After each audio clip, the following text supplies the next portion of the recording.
Hey, and welcome to FitMitTuro Fitness Podcast, a podcast for people who want to get no BS information about fitness and know that fitness is about so much more than losing scale weight. It's about feeling confident in your skin and empowered in your life.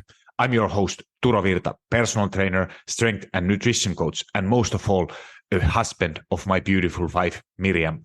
Each week, my guests and me will give you some no BS fitness tips and motivate you to take action in your own personal fitness journey as we talk about nutrition, exercise, mindset, personal development, and executing in life with enjoyable but still effective strategies. If your goal is to look better, feel and be strong and experience transformation from inside out, you, my friend, are in the right place. Thank you for jumping in, and now let's jump into today's episode. So welcome to FitMitTuro Fitness Podcast. In today's episode, I have an amazing guest and Jason Curtis. I hope I pronounced your name right. So Jason, first of all, thank you so much for your time coming to my show. And if you mind a little bit telling about yourself, what you're doing, where you're living, just some normal stuff first, and then let's talk a little bit about fitness. Yeah, spot on, Jason Curtis. I'm a strength and conditioning coach and gym owner. Going back a little bit, I was a British Army physical training instructor. So I'm from the UK, small town called Macclesfield, which is near Manchester. So I spent 6 years in the infantry as an Army physical training instructor, left the military, eventually started a gym. So I've got my own strength and conditioning gym in Macclesfield with a couple hundred members. We work with the general public as well as athletes from all different sports. From there, I also have a PT academy and strength and conditioning academy. So we qualify fitness professionals worldwide and also upskill enthusiasts as well. So we've got over 30,000 students within the academy that are, working through anatomy courses or strength training courses or weightlifting or warming up. And obviously also working with coaches in the UK and worldwide to become personal trainers. From there, what I've also done is, off the back of that, is publish over 20 manuals on strength and conditioning. So Olympic weightlifting, warming up, sort of similar to the courses that we provide to qualify someone as a personal trainer, also books that I've published on Amazon. And most recently, I've started a fitness race called the Deadly Dozen. So initially this started quite small, something that I was thinking I wanted to grow into something bigger, but I thought I'd have sort of 50 people signed up at this point, but we've had over 1,000 people signed up. It sort of took the sort of UK by storm. And, I think with the buzz of High Rocks, which is another fitness race, the Deadly Dozen has blown up a little bit. And that's my main aim, because I'm wanting to go UK wide next year and international within 24 months, realistically 18 to 24 months, take the race worldwide. It takes place on athletics tracks, so it's something new and it's something fresh, and it'll definitely get people working. But in a nutshell, that's everything I've done so far. Wow, that's pretty impressive in any meter, and especially in a fitness world. I want to talk a little bit about I could talk so many things, but about this your brand new challenge. So first of all, if you don't mind, tell a little bit about this challenge, like what it is all about and how it's working. So it's what I've coined as conventional fitness racing. So when it comes to fitness racing, I deem things like CrossFit or OCR, obstacle course racing, as specialist fitness racing. So CrossFit has quite a high technical barrier. So it's handstand walking, muscle ups, Olympic weightlifting with a barbell. Now, what I coined as conventional fitness is races that have a low technical barrier to entry. So pretty much anyone could sign up. There's maybe goblet squats, a sled push, rowing, skiing, running, but nothing that requires any real expertise or mastery. Obviously, the better you are at these activities, the better you'll do, but it fundamentally comes down to your fitness. Now, what a lot of fitness races do is they have if you were to think as a coach, I want to test people to see who's the fittest man or woman in the world, they'd go, right, we need a strength lift, we need an endurance event, we need a Metcon event, which is sort of anaerobic in nature and works you hard. But I think what really sells and what High Rocks has shown, which is the biggest fitness race in the world at the moment, with the 8 times 1Ks and the different functional fitness exercises in between, as they call them, is that people want to race from A to B, almost like a 10K or a 5K. And ideally, it's a race that doesn't change. So you can sort of develop your ability at that specific race. It's almost like a specific sport. So I wanted to create a race that, as an S&C coach, looks like the ultimate test of fitness. So it's not got a high strength barrier to entry, because the problem with having heavy lifts, if something's too light for someone, they just go faster. If something's too heavy, you can't do it, right? So it's a barrier to entry. So people will say, oh, well, it's not testing strength, but it is, because if we've got, say, 60 reps of a kettlebell deadlift, we've got dumbbell snatch, we've got kettlebell goblet squats. Yes, they're at moderately light loads, like a 16 kilo kettlebell for the goblet squat.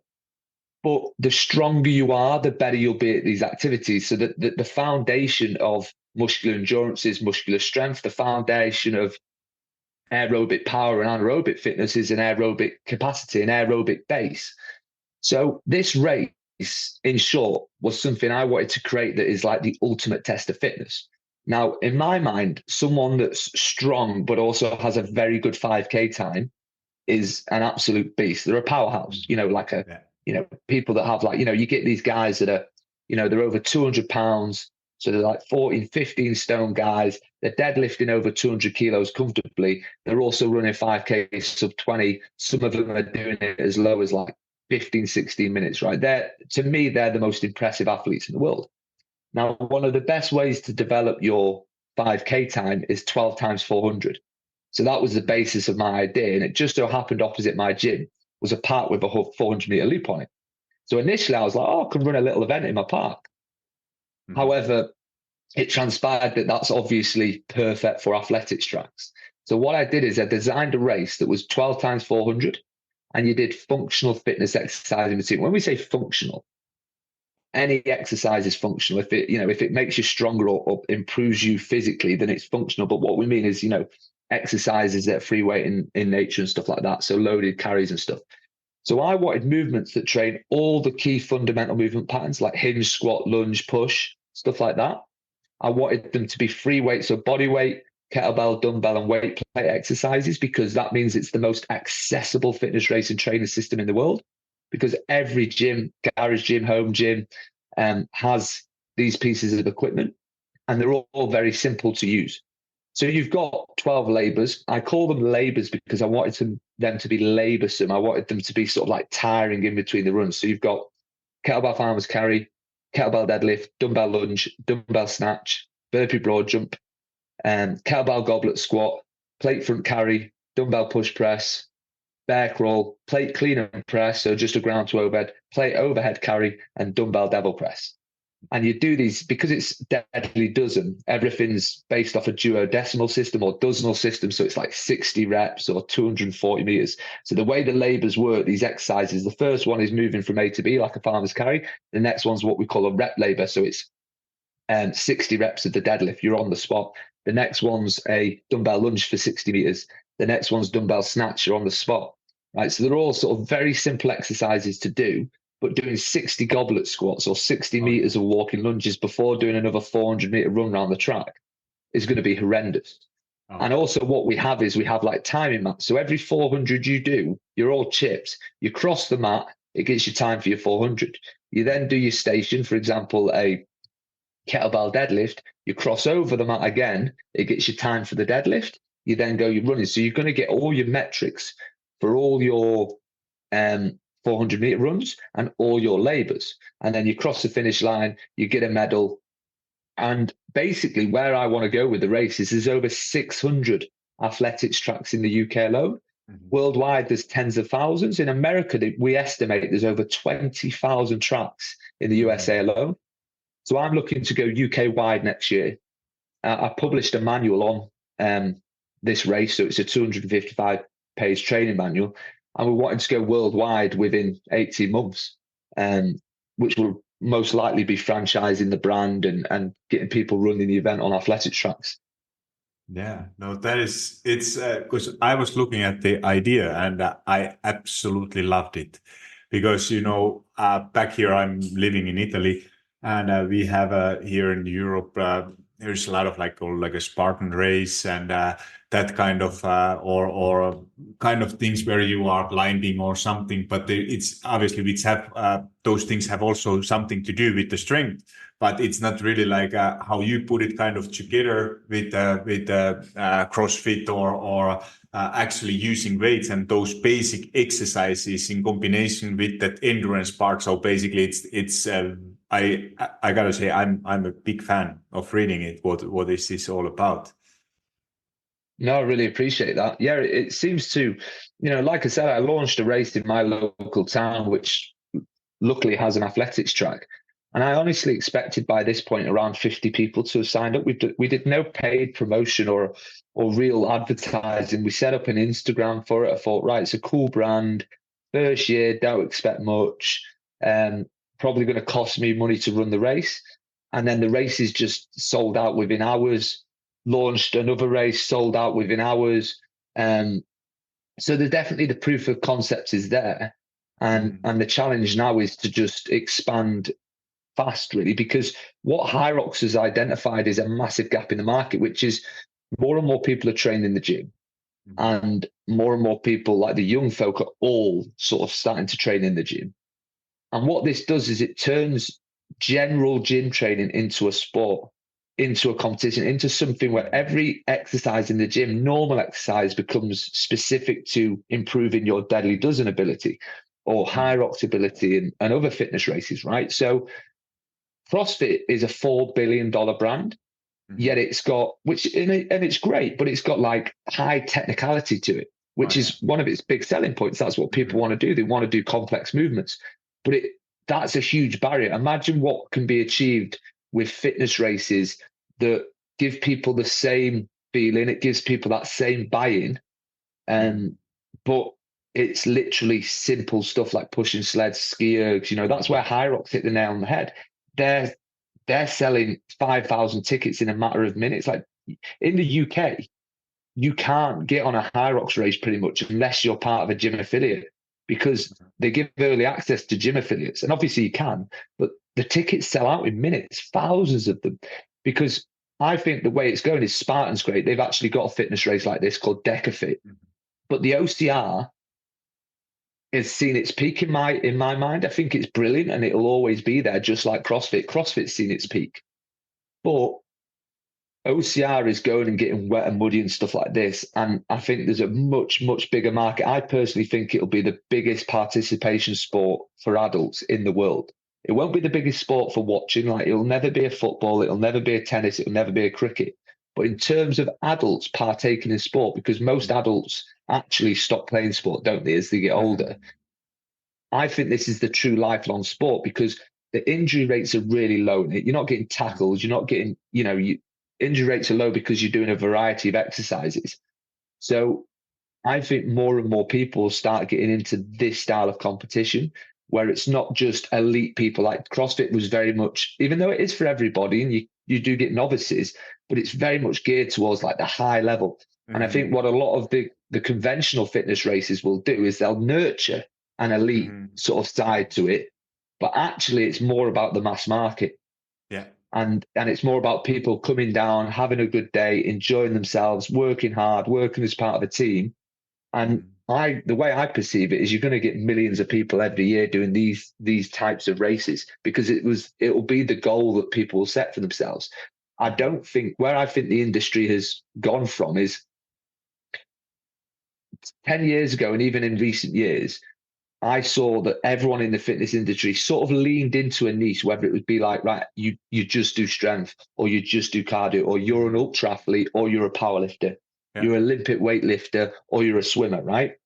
And people actually use the term hybrid fitness, right, to mean I do both cardio and resistance. Now, the definition of fitness is everything.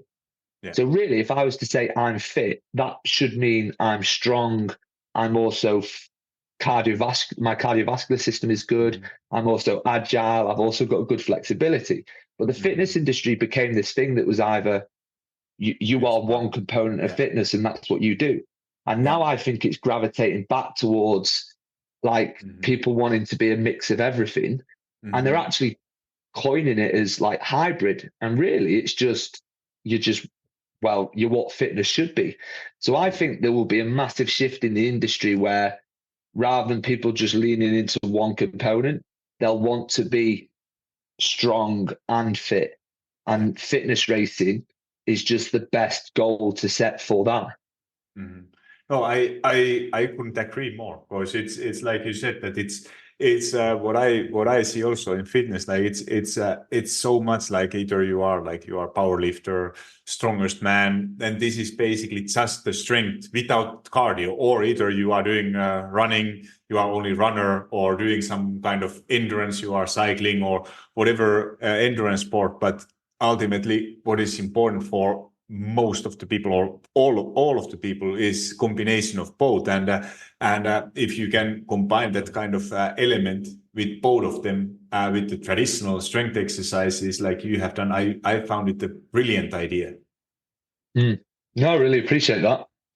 And this is like something like obviously, we are all different. We have different kind of motivations. Like everybody don't need some kind of challenge or race to motivate to work out. But I find still so many people are that type of people that who needs some kind of challenge, work like a goal, what they are working towards on. And I think this type of training, like that, you do it in a kind of in a right way, that you have both. You have that strength part, you have that cardio part, if it's a running or whatever sport cardio part it is, but you have both of these elements in your training regime.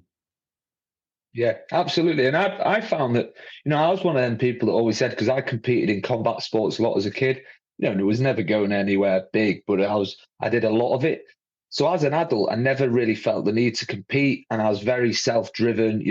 I've done hard fitness from a young age. I was an army physical training instructor, so never felt I needed a competition. But then when I signed up for, say, a high rock, I was like, oh, I do get it now. Actually, as an adult in my 30s, I was like, it does change the way you see your training. It becomes, even if you're the most dedicated person in the world, what a competition does is make it non-negotiable. Like, even if you're really like, I am not, I'm not doing it tonight. Sometimes, like, just having that competition, it is key. And it's not needed for everyone, but I guarantee it will improve everyone's sort of mindset towards training. And it's also, we have what our tagline is called, beat the race. So the idea is you're beating the race, you're not competing against others. Because I also understand that, I remember when I was competing in combat sports, there's so much pressure on you. And actually, sometimes there was a stat released years ago that said a lot of children stop enjoying sport at 12. And essentially, it just correlated to when it became more serious, and where the parents started to go, and the coaches were like, right, you're not a kid anymore. We're starting to really focus your training. And actually, a lot of the fun was taken out of it. So one thing that is absolutely key for me with my race is to make sure that it feels fun, and it feels like, for those that want the pressure and want the competition, great. But for the vast majority that are sort of wanting to just participate and push themselves and challenge themselves and be there for themselves, that they're my number one target. They're the ones that really count. People often say, the biggest misconception is, people say, if you want to draw people into your race, you need like big prize money or something. It's completely wrong, because that prize money only attracts the 0.0001% of people that actually think they're within chance of winning it. The majority of people know they're not winning prize money. So the key to selling out a race is having a race that people really want to do, and then facilitating the best possible race experience that they then sell the race for you. You can do all the advertising in the world. Really, once you've got that sort of base of people, it's all about their experience to then go, I'm going to tell my friends. And that's what's going to sell the race. But yeah, that's what I see as key. So what is the goal? Like, how you beat the race in this case? Like, what is the goal for, like, normal, like, if you want to participate for that race, and what is the goal? How you beat the race? The goal is basically to fit, for most people, is literally finish it. Because although there's a low technical barrier and there's a low strength barrier, so the majority of people with a bit of training, they're not going to find, so for a man, a 32 kilo deadlift with a kettlebell. Like, so some of the ones where people will question it will say like a 15 kilo dumbbell snatch for men. Most men are absolutely fine. Some men, they haven't got the upper body strength. They will struggle. So there's like dumbbell push press, for example, is 12.5 kilo dumbbells for 60 reps. But you get as long as you like, right? But doing 12 times 400 and these stations in between, for most people, is a huge, huge challenge. Oh, yeah. You know, so I can run it in under 40 minutes. Most people run it around the hour. And then some people are up at around 2 hours. So it shows the sort of range of people. So the best people are around 40 minutes. Average is in around an hour for fit people. And then it starts going back from there. And you'll be amazed how much slower fit people can be, you know, for their age, especially as they start getting into 60s and 70s. So for most people, it's finishing the race. And then the next stage is all data driven. So you get your race certificate with all your data. And beating the race is basically getting your time every time, because it's your time at the end of the day that you're trying to beat. So you're trying to beat the time on each 400 meter. You're trying to beat your labor times to get a better overall time. And the idea is, what I want to push is be the best you can be. And then as you get through the age categories, when you're 30, when you're 40, when you're 50, we want to make sure that our app collects all the normative data for all the age groups. And we can basically say you're like the top percentile, you're the top 1%, you're in the top 10% of your age group worldwide. You know, if you're at the top, if you're even in the deadly dozen, you're probably in the top sort of 1% anyway. And then it's like, right, so you know, once we can gather that stat and do some research, we can sort of say, if you're able to complete a deadly dozen race, you're at this sort of percent in the world. And then out of all them thousands of people that are in that top 1%, you are, as you know, because we've got 70-year-olds that have entered the race. So we want them to be able to say, right, I'm improving my time, I'm getting stronger, I'm getting fitter. So it's beating the race is basically beating your time on each of the stations. No, it's a fantastic idea. And let's talk about, like, because in all those exercises, obviously there is a lot of elements in that race, like strength, like it's mostly like endurance strength. Like it's not like you are not lifting maximum weight, so there is a risk of injuries is relatively low. Like obviously, if you don't have any experience, like probably you should know how to do those exercises. But even without almost any training experience, you would be able to perform them relatively safely. Oh, yeah, absolutely. So if someone like want to train for this kind of element, like it's not only for this race, but like, because I want to talk a little bit with you about the periodization and how to actually train, for example, if the goal is, for example, to prepare for this type of race, or simply just improving your endurance and your strength endurance, for example. So how periodization, like what is like, because it's kind of like, you know, I see that so many people, they are kind of trying to do everything, you know, they hear that they need to do cardio, they go for cycling, then they go for sprinting, then they do strength training. Like it feels like you got to do everything, but is there some better way how you could actually use periodization?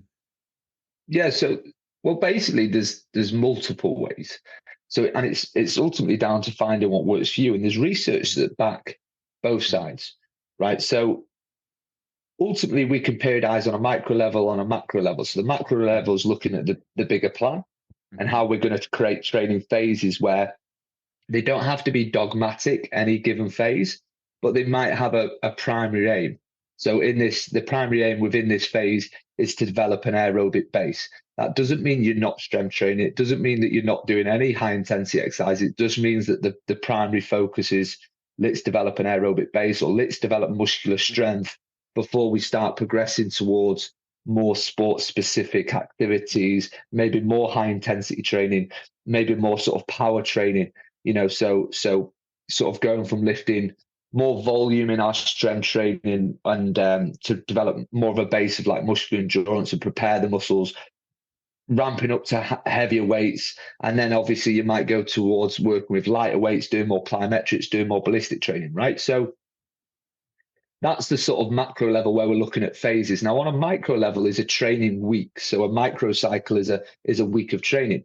Now, we'll start there and then we'll talk about the big picture. Is on a micro level, what makes this style of training more interesting, going away from like true sports like football and tennis and cricket?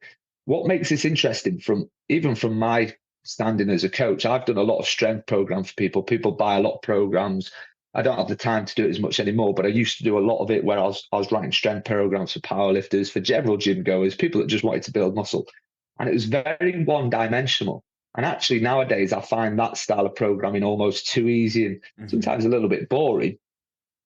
And then as soon as you start getting these hybrid fitness races, you've got to think about aerobic work. You've got to think about like anaerobic work. You've got to think about different, they're not just running, they're also using rowers, they're using skiers. That they've got to develop strength, they've got to develop muscular endurance, right? So it adds all these different dimensions to the week. Now, this is the same when it comes to a lot of athletes. Now, as an S&C coach, working with tennis players, cricket players, rugby players, often you do end up falling into that strength coach dimension because they're getting a lot of like fitness training doing their sport. So often the 2 or 3 hours that you've got with that athlete, you are working on maybe a little bit of plyometrics during the performance-based warm-up. There's a heavy focus on barbell training and stuff like that because that's almost becomes your role. But yeah, going away from that. In any given training week, we actually do want to see sort of a mix of all the different components. So we want to have, generally in my training week, I will have like 1 to 2 strength sessions. And first things first, you need to understand what frequency someone has, like how many training sessions can they do? Because that dictates, I can do a lot of sessions, someone else might not. If someone says, I can train 3 times a week, that's going to be the limiting factor to what you do. Now, if someone says, I can train 6 times a week, then you've got a lot more freedom. Generally, for a fitness racer, you're always going to have like 1 long run a week. You're always going to have that aerobic base, just getting the miles on the legs. Zone 2, very low intensity, developing the mitochondria, builds that aerobic base. You're going to have like 1 to 2 strength focus sessions where you're trying to build muscular strength to lay that foundation. So that long run and that heavier strength training sessions are laying the foundation of muscular strength and aerobic capacity. Then what you're trying to do is layer on top of that, for example, circuit training sessions where some with runs, some without runs, where you're building that muscular endurance. You're doing sort of race specific training because essentially fitness races are like circuit training.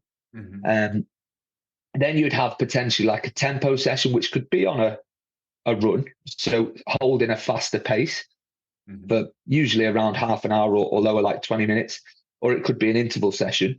And that could be on a rower, it could be on a skier, it could be on a bike, or it could be a run. And that's where we're trying to push that sort of threshold training potentially. You're pushing, you're getting used to working at threshold, almost like the race pace. And this also can be interval training. So that it could be short, high intensity intervals on the track where we're doing sort of 60 or 100 meter sprints or 400 meter efforts. We've also got what's called like VO2 max builders, like on a rower where we do 3 minutes of hard work, 3 minutes of just steady state, 3 minutes of hard work, and we work for around 20 minutes. So they're these sort of hard cardio sessions, as you imagine. So it all depends on how much you can fit in your training week. But generally, that would be quite a concurrent training program. Now, you can take a concurrent approach to your entire periodization where you go, right, I'm going to work concurrently. I'm going to continually build these qualities. What's a more traditional method of periodization?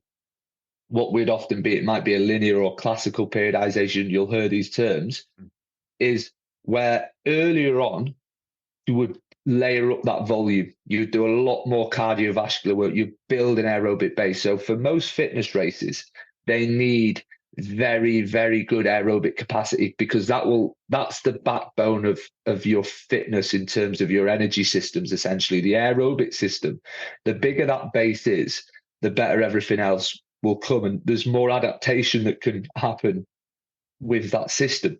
And that system's fueling all the other systems. When your other systems are working hard, the aerobic system's working in the background to recover them. So you'll spend, if, for example, you're competing in the summer, through the winter, you would spend a lot of time building an aerobic base. So you'd have more focus on longer duration cardio sessions, and you'd still, you'd be building up a base of strength as well. right? So you'd have more long duration sessions, more strength training.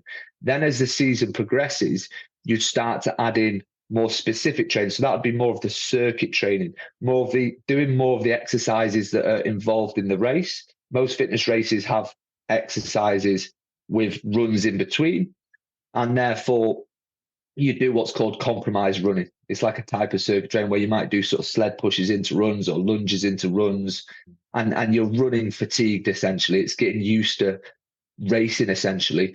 You'd start adding in more track sessions, for example, like 400-meter intervals. You'd start adding in more hard training. Now, it's key to understand that this hard training has a higher recovery cost, whereas a lower intensity training generally has a lower recovery cost. So we can do a lot more of it. Yeah. So in the off season, you're building that aerobic base, you're building a base of strength. As the season progresses, you can reduce that volume and you can add in more high intensity exercises, add in more specificity. But there's absolutely nothing wrong with keeping it a little bit more concurrent with a slight bias towards an aerobic base further away, and then more of a bias towards race specificity, because you don't just want to run race simulations all the time, because you'll just burn yourself out. Too much high intensity training will burn you out. But where people have to be aware with the long duration running is overuse injuries, shin splints, Achilles tendinopathies, stuff like that. But as an overview, that's how I approach the periodization.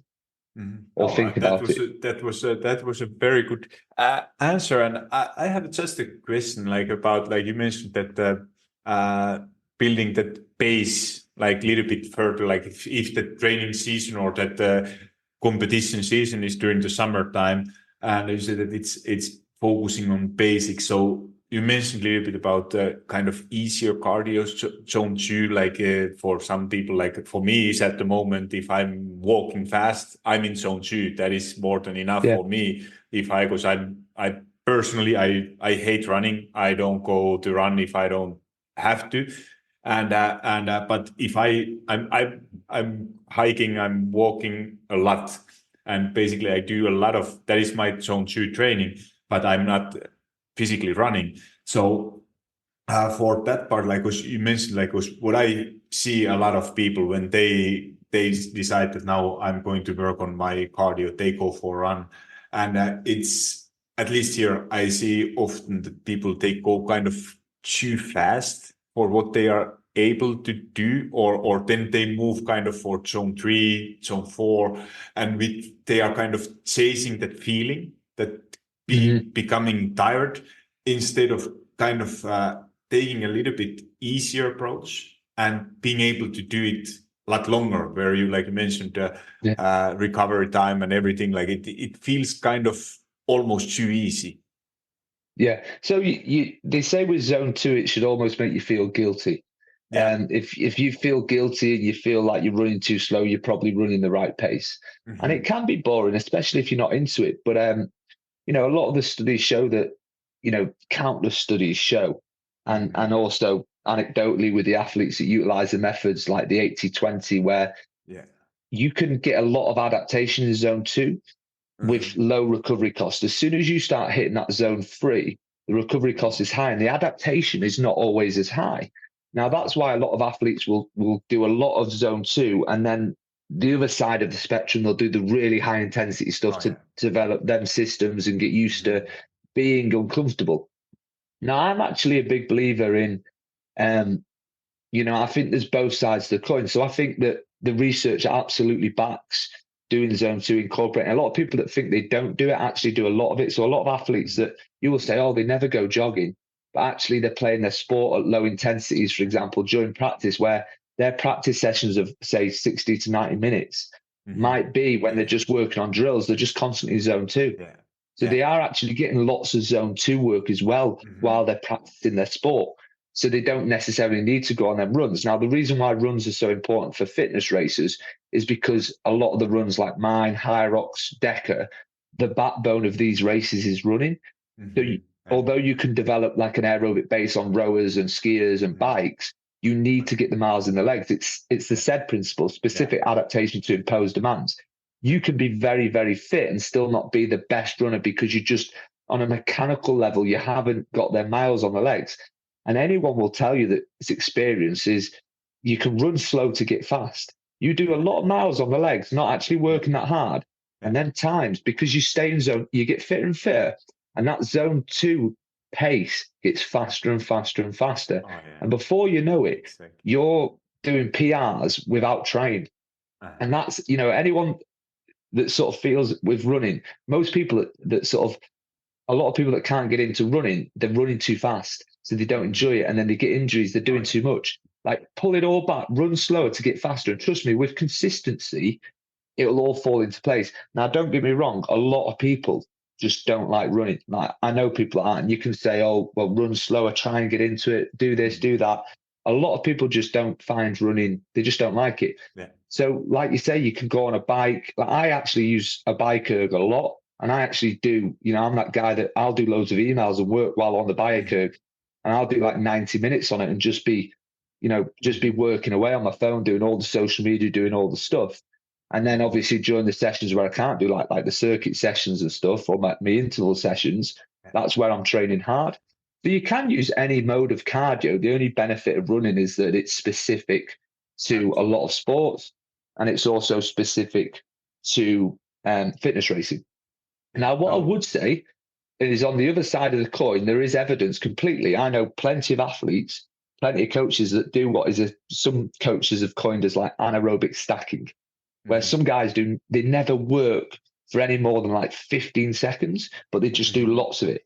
And when you test these guys on like aerobic capacity tests, obviously a lot of these guys might be genetic freaks, world-class athletes, but a lot of the time they're excelling. So although there's evidence to show that we can develop a very well-rounded program with a base of easy work, you can work easy essentially and improve a lot. Some athletes prefer working hard. And as long as you can recover from high intensity stuff, and you might just prefer stacking HIIT training, you will get very fit as well. You can get to where you want to be doing high intensity training as well. It's just another approach. It's just that from my experience, if I were to layer on too much HIIT training, for most people, they can't accommodate the stress. Some people can, and some people are absolutely fine. So it's very much about individuality. Yeah, no, and it makes so much sense. Like, if you, like you mentioned, like for most people is that when they start the training, they go, especially in the beginning, way too hard. Like, for my example, I would say that if I would do VO2 test, I have a pretty good VO2 max values. But if I would go to run, like, because I'm just not doing it, everything would hurt. But if I know that if I would start doing it, my joints, my muscles, everything, I would get used to it. I would get relatively fast, pretty good at it. But it's just that principle, that understanding that improving your endurance, it's not always that you don't need to chase that kind of feeling that, you had a good workout. It's more what is often, especially in the beginning, is, I would say, better, is that you kind of feel almost guilty. Like you said, I think that's a very, very well said, that feeling guilty or that did I do actually enough? Yeah, that's exactly it. Most people say you're comfortable, you could have a conversation without trying. You sort of feel you're guilty that you're going a little bit too slow. And that's the way to do zone 2. And if you have the time and the patience to fit it in, you'll reap loads of rewards. And it's just one of the things that for a lot of people, like an hour, gold standard, getting up towards 90 minutes, but, in and around the hours, fine. But an hour can be a long time when it's, you see it as boring cardio, but it does work, and it reaps the adaptation with low recovery cost. As long as, if you are running, as long as you, even cycling, if you go from not cycling to doing loads of cycling, you'll feel knee niggles or whatnot potentially. So anything, it's all about load management. 99% of the time, what I see is if people start getting injuries, they're just doing too much. And if you were to pull back the volume, the intensity, the injuries wouldn't occur. People have just got to remember the tissues, all they need is adequate recovery and progressive overload. So you stress the tissues, you give them adequate recovery, you stress them again to the right point, then adequate recovery, stress them again, and you slowly layer it up. And if at some point during that that process, your tissues start to feel injured, not like a sudden, snap of a muscle, like an acute injury. Like they start to feel overworked and stressed. Then they can't accommodate the stress, give it more recovery. Sometimes people think, oh, there's something, I need all these rehab. Most of the time, it's just you need to manage your training loads better. And one of the things I'll say that I keep saying it's low recovery cost, but running inherently is very hard on the body, on the lower legs. So, and a lot of people, up to 80% of runners are injured as a result of running because they're just running too much. And they need to pull it back and allow for adequate recovery, and also incorporate strength training and plyometric training so that the tissues are strong enough to accommodate the load. And strength training is going to have the biggest impact on that because we can apply heavier external loads to the body, which will far more, a far faster rate will invoke adaptation in the muscles. So the tissues will become stronger much faster, which will allow you to run for longer and keep running. That's why for all runners and endurance athletes, you want to be doing some resistance training, because we're doing fundamental movements, bending and straightening the knee, the ankle, the hips, and all you're doing is applying external load, allowing you to place overload onto these tissues, and they adapt faster, and it allows you to perform better. And that's why strength training is another sort of cornerstone alongside the aerobic training. Yeah, no, and that's a good bridge to go over strength training, because what I hear, like in social media nowadays, like, if people don't have that education, like, because, then they are asking like, could you be doing, like, let's say that your goal is now, it could be this race, but let's take some other, just that if your goal is to become more stronger, but you know that you need to be doing cardio also. And what is your approach of like kind of getting stronger, improving your, for example, maximum strength, to becoming stronger, not necessarily building muscle, but just, or even it's a kind of same thing, as but becoming stronger and while doing some cardio. So what are the key principles of kind of periodization or with the strength training? So in terms of like adding cardio as well, it's just a case of not worrying about the cardio negatively impacting, the strength. It's likely that you're not going to be doing excessive amounts that would you sort of have a recovery cost that just has an ill effect on hypertrophy. And if so, I'd imagine if you are looking for hypertrophy and strength, you're having adequate protein intake and calorie intake. So when it comes to strength training, people always sort of want to look for a Goldilocks zone of reps, and that's not the case. Now, we know that lifting heavy weights is the said principle, specific adaptation to imposed demands. If you lift heavy weights, you're going to get stronger. So the closer you are to your 1 rep max will make you stronger. Now, that's going to come at higher recovery costs potentially, not necessarily compared to high rep ranges. We'll talk about that. But it's potentially going to have high risks of injury, high risks of burning out. If you're just lifting maximally all the time, right, you're going to start getting niggles in you. Now, if you're hitting heavy bench all the time, I guarantee you that you're going to start feeling it in your shoulder, your rotator cuff. You're probably going to start feeling it in your elbows. It's just the way it goes. Now, the key is to use all rep ranges to focus on developing. Now, the key is to understand that, like a lot of people will say these days, we've gone away from that sort of endurance, hypertrophy, strength, strength being 1 to 5, hypertrophy being 6 to 12, endurance being 12 plus. And we know that we can build muscle at any rep range. And, whether someone does 5 by 5 or 5 sets of 3 or 10 sets of 10, they can all build muscle as long as there's sufficient overload, there's a sufficient stress on the tissues. Some bodybuilders will preach 4 sets of 30, while the other guy's doing 3 sets of 1. And but fundamentally, if someone's to ask me, how do you want to program and periodize your strength training? You want to work progressively through different rep ranges. And there's 2 major ways to do that. You either take more of a linear approach, where you'd go, for example, from higher rep ranges. This is the intuitive way that most people will build strength. So week 1, it might be 4 sets of 12, then it's 4 sets of 10, 4 sets of 8, 5 sets of 5, 4 sets of 3, 3 sets of 2. and then working up to a 1 rep max. And that's an intuitive way to sort of build a base of muscular endurance, getting used to the exercise, building in the volume. It's what's called linear periodization, similar to what we talked about earlier with the periodization as an overview. You've got more volume towards the start, and you progress towards lifting heavier, working up towards a 1 rep max. Now, one of the problems with changing rep ranges every week is that you gather less data on how well you're doing. So it's often good to, rather than having a lot of variety, I like variety of strength movements because I think it makes it more enjoyable, especially for my general crowd. So athletes will actually stick to more, right? You might have back squat, RDL, bench press, and like a dumbbell movement, and they do that week in, week out on session 1. And their rep ranges don't vary as much because we want to track where they are. They're, rating a perceived exertion. We want to see that data. We don't want too much variety. What I found with my general gym members is 1 week they want to do an RDL, and next week it's a stiff leg deadlift, it's a single leg, and it's the same movement done in a different way with a different piece of equipment. One day it's a barbell bent over row, next week it's a pendlay row, then it just adds variety, and that's fine. Different ways of doing the same thing. But essentially, it can work well to spend a few weeks at the same rep range just so you can see, you can often track adaptation a little bit better and see your performance. But also, I'm actually a big believer in like weekly undulation. I like where, for example, you'd have a week that had a higher volume of reps, and then the following week you're doing a low rep. So obviously volume and intensity have an inverse relationship. The higher the volume, the lower intensity. The higher the intensity, the lower the volume.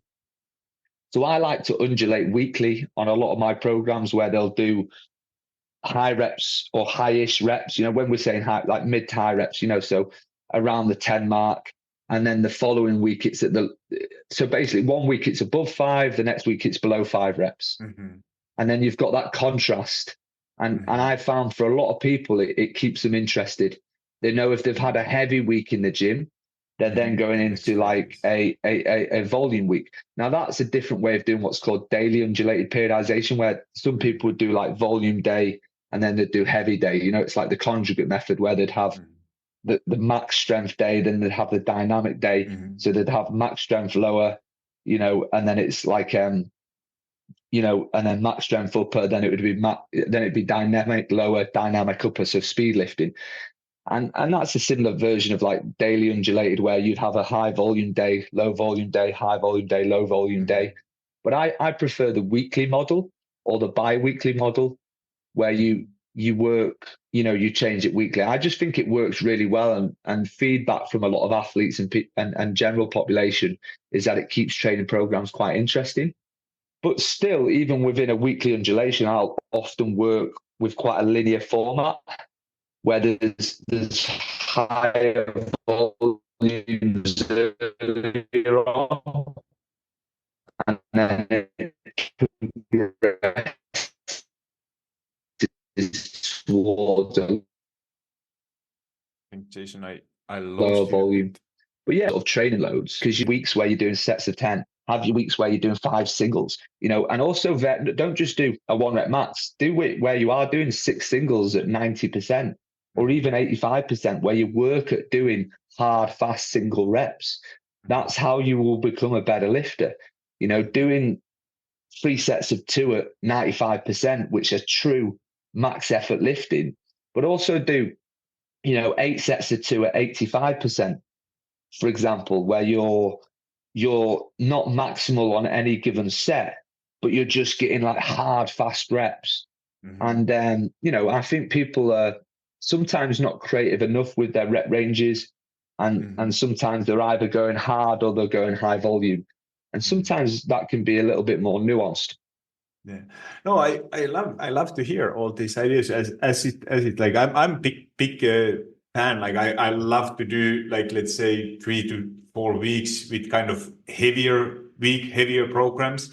Then week after that, going for a little bit tennis around 10 repetitions, and week after that I would go higher rep ranges, like a 15. So, but it's like that variety, like you said, you can do it so many different ways. But It could be bi-weekly. It could be within one workout, doing like some exercises with heavy weights, lower reps, and some other opposite. So basically, like you said, I think science and literature is pretty clear. Like it doesn't matter that much what you enjoy most doing until you include also heavier weights and lower, like all kind of rep ranges. Yeah, and one thing I would say is that in terms of general S&C for athletes, is that generally working towards a competition, you've got to think about sports that are sports where you've got a long peak. So you've got a long time to train before you've got a competition. Then you've got other sports where they're competing every weekend, like football. Yeah. So during a long peak where you've got a long time before a competition, potentially months, like you're a fighter, something like that, then you've got a lot more time to play with things. In the early stages, you can build a big base, and then you can work towards, it might take a more traditional model of periodization where you can spend a long time working on specific qualities. Whereas when it's a football player, you're having to sort of periodize on a micro level, and you're sort of having so early in the week is where you might have more volume. And you might have more sort of, right, we're going to focus on, people might still call them hypertrophy sessions, where they're in the gym, they're trying to build muscle, they're doing that sort of 8 to 12 rep range. And if you're sort of playing a game on a Saturday, that's where you would do the stuff early in the week, because although heavy strength training can come at a cost in terms of injuries and niggles in the shoulders, actually doing 3 singles heavy has less recovery costs than doing 4 sets of 10, because there's a lot of eccentric loading. So where a lot of the muscle trauma comes from is the eccentric phases as the muscles are lengthening. So if a footballer were to do 5 sets of 10 rather than 3 sets of 3, that's going to come at a much higher recovery cost, a higher volume. So often a footballer will do, if they are wanting to do more sort of higher rep ranges in the gym, they'd do them earlier in the week. And then as you get closer to the competition, you would do more sort of, either heavier lifts, concentric only plyometrics, loaded throws. You could even potentially just do the speed lifting, the dynamic effort stuff where, for example, you're working at 60% of a 1 rep max, but you're performing 6 sets of 2. But you're lifting the weight as fast as possible. So you're leaning into sort of what would be higher volumes earlier, and then going into lower volumes, high intensities, but often not necessarily high intensities as heavily lows. It might be high intensities because you're moving that barbell as fast as possible. We're starting to lean into the power zones. So the speed, strength, even just, power and strength speed. So it's not necessarily maximal lifting, it's lifting sub-maximal loads, but as fast as we can. So that's something to consider with more traditional periodization, which is, building the higher rep ranges early on. So if you've not been in the gym a while, you come back to the gym, do 4 sets of 10, you're going to have some major DOMs like delayed onset muscle soreness.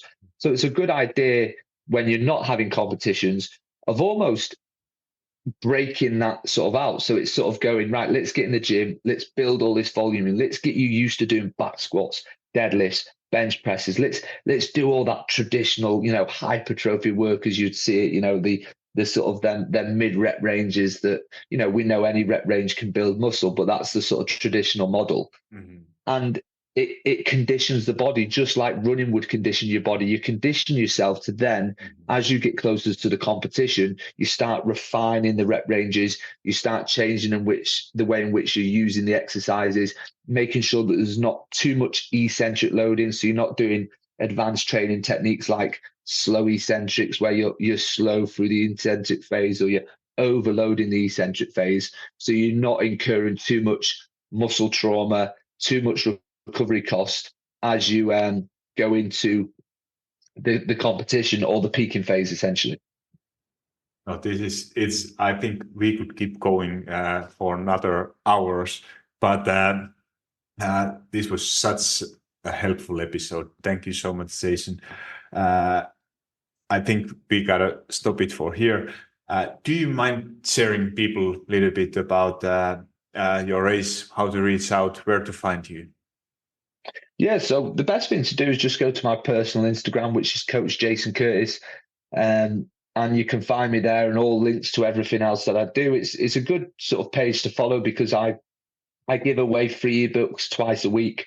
All you have to do is comment on any post and it will send you the ebook. And some of the ebooks are as much as 300 pages and you get them absolutely free. And there's over 300 ebooks available that cover all things from sort of general health, nutrition, strength training, ballistic training, plyometrics, combat sports, every sport you can think of. There's probably content that relates to it. And it's all absolutely free. Awesome. I absolutely love what you're doing. And I can't wait that you are coming to Italy. I hope we can, or maybe I'm so excited about this race. Maybe at some point, I hope I find the time to join one of those races, doing it by myself or host one race here in Italy with you when you are, hopefully everything goes well with your race. Oh, absolutely. We'll be over in Italy, I'm sure. Awesome. So yeah, we'll get over to Italy. I'm sure there's plenty of good tracks there. Oh yeah, that we have more than enough, and I can't wait to do race with you and see how everything goes. Awesome. Thank you so much, and talk to you soon. Brilliant. Hold up, friend. Do you love FitMitTuro Fitness Podcast? If so, the best way to say thank you is to subscribe to the podcast and leave a review on iTunes. I know every podcaster wants you to leave a review, but it's because those reviews help the podcast to reach more people. I truly want to know what you think, and if this particular episode resonated with you, would you also please share it? Either send a link to someone who you think will find it valuable, or take a screenshot and post it into your social media and tell your friends and family why they should listen it. Make sure you tag me so I can hear your feedback and give you a little love. And if you aren't already following me on Instagram or TikTok, that's the perfect time to hit that follow button. Thank you for being here and listening to FitMitTuro Fitness Podcast.